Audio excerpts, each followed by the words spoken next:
気をつけてはいたんだけど、それでもそういう被害に遭ったっていうのはもうそれはもう災難だったねっていう風にしか言えないんですけども。マブハイナビマリチャンネルのまーちゃんです。今日はですね、フィリピン移住のメリットデメリットぶっちゃけトークしていきたいと思います。はい、まずはですね、私は日本生まれのフィリピン育ちで、日本は5歳まで行ってフィリピンは22年住んでます。今がちょうど23年目ぐらいかな。バケーションで日本はちょこちょこ帰っています。ちょっと皆さんとはちょっと感覚が私とはずれてるかもしれないんですけど、23年住んでる私から見たフィリピンのデメリットとメリットを話していきたいと思います。あくまでも個人の経験と考えなので、フィリピン移住を考えてる方はいろんなライフスタイルをお持ちになってる方の意見をそれぞれ聞いて、で実際に来てみて自分に合うかどうかで決めてもらえればと思います。それでは早速レッツゴー。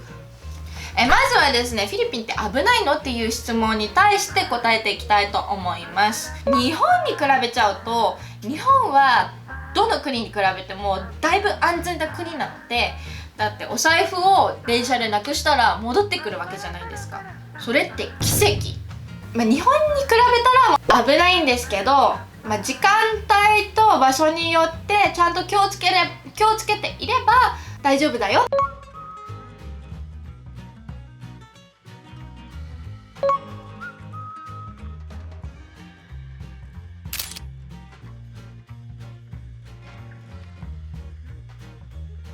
そのナイフ突き刺されそうになった経験とか、ツイッターとかでそういう投稿とかもあると思うんですけど、例えば夜中の3時までよくわからないところのローカル街歩いてたらそれは危ないですよね。日本じゃなくてフィリピンの方もやってる時があるんですけど、例えば携帯をこのポケット、このケツポッケに iPhone を入れて後ろ向いて歩いてるんですよ。そしたらさ、スッて取られちゃうじゃん。だからそんなことをしていて釣られたら、それはちょっと自分が悪いっていう部分もありません？気をつけてはいたんだけど、それでもそういう被害に遭ったっていうのはもうそれはもう災難だったねっていう風にしか言えないんですけども、これはメリットなのかデメリットなのか人によると思うんですけど、自分はその時間月収じゃなかった分、相手も時間通りに来てねっていう風に期待されないので、気持ち的には楽なんじゃないかなっていう風に思う部分はあります。デメリットその2、食当たりが多い。これはフィリピンだけじゃなくて海外あるあるだと思いますが、日本人はね、お腹が弱いからで、フィリピンだけじゃなくて海外あるあるだと思うんですけど、何に当たったかよくわからないっていうのが現状でして、だんだん強くなってきますから、慣れって恐ろしい。フィリピンの人はすごい楽しくて、でポジティブオーラがすごいから、みんな笑顔だし笑ってるし、すぐ仲良くなれるっていうのがメリットですね。3個目、これはあんまり話す人いないんじゃないかなっていうふうには感じるんですけど、給料が安い。なぜかというと、フィリピンのそもそも物価が安いから給料もちょっと安くて、日本は日本でね、また違うじゃないですか。暮らしも違うし、ライフスタイルも違うし、その代わりにこれ3個目のメリットなんですけど、フィリピンは物価が安いのと、特に娯楽系は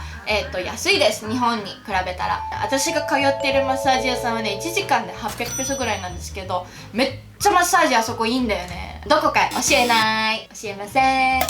はい、今日はフィリピンのメリットとデメリットのぶっちゃけトークをしました。実際にフィリピンに来て数ヶ月住んでみて、自分に合うかどうかっていうのは検証してから移住を検討した方が一番いいんじゃないかなっていうふうに思います。一人の意見は全部丸飲みしちゃダメだよ。海外はね、やっぱ日本と違って未知の世界だから、自分が暮らしていたライフスタイル、言葉、考えとはかけ離れたのが海外っていうわけですから、楽しく冒険がしたい方は気になる国に行ってみて、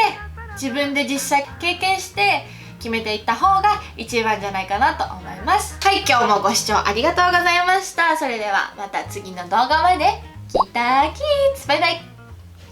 ナビマニチャンネルはフィリピンのトレンドを伝えるフリーペーパーナビマニラの公式チャンネルです。詳しくは概要欄までチェックしてみてください。